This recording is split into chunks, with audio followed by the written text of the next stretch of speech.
Hi, Carolyn, for So Here's What Happened podcast. My question is for Sope. Gareth Evans is known for his extremely brutal action sequences, and they're not only brutal, but they're actually usually very long because he does a lot of long takes and through shots. Can you tell me about developing your own action style? Because to me, your fighting is more utilitarian, whereas in his other films, he includes a lot of Asian martial arts. Yeah, I appreciate you appreciating that nuance. So Gareth's definitely famed and celebrated for his East Asian cinema influences, all the work he did out in Malaysia.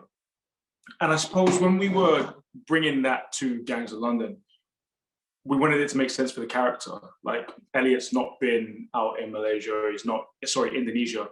He's not got that background of East Asian fighting styles. He's not done karate or any of that. We wanted to ground it in what was possible for him. So having been in the army and his dad as a boxer, those were the two sort of fighting styles that we wanted to bring into this. So we didn't want anything that was too flashy, too poised or held. It was really about survival and being able to, if you can't get around something, going through it, you know? He's a bit of a juggernaut, especially in the bar fight you see in the first episode. He just goes through that. And I think there is a tenacity to his character that lends itself to that style of fighting.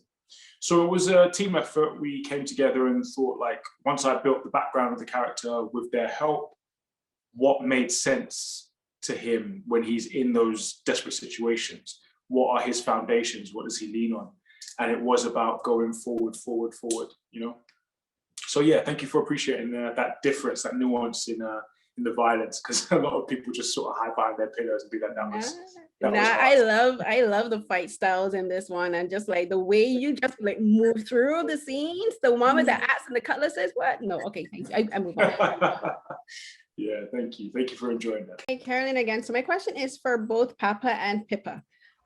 So as for your two characters, as we've said, they live in a world of violence, but they're also kind of removed from it because they both work in two separate fields of work outside of their family business. Like for Alex, he's a numbers man, he's the accountant, he's the one managing all the money. Whereas Pippa, it seems she's working in an auction house. So they're working in the more sophisticated side of London upper crust society. So could you tell me about the dichotomy of these two characters?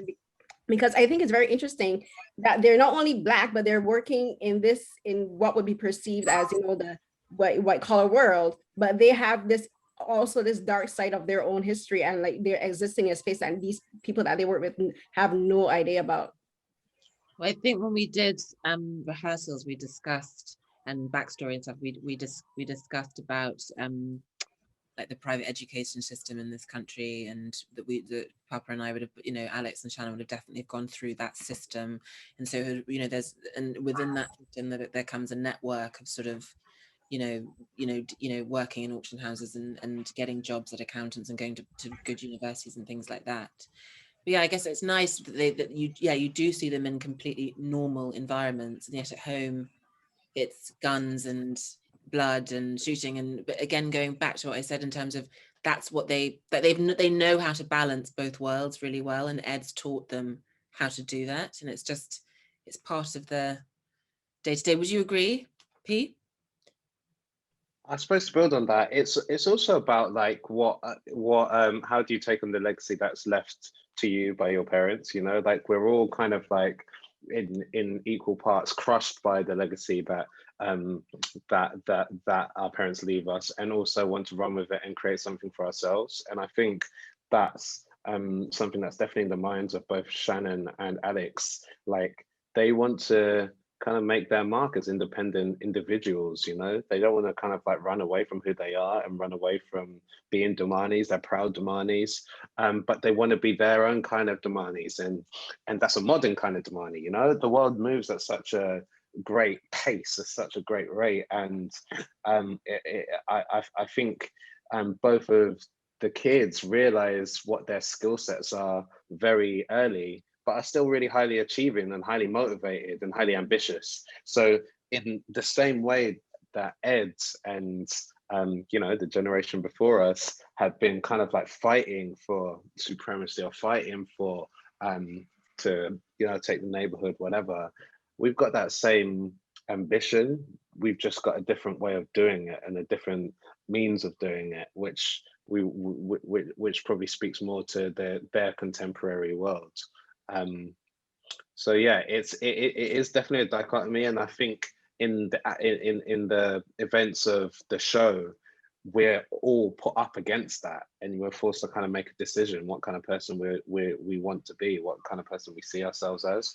But yeah, I think they're both individually motivated by their own ambitions.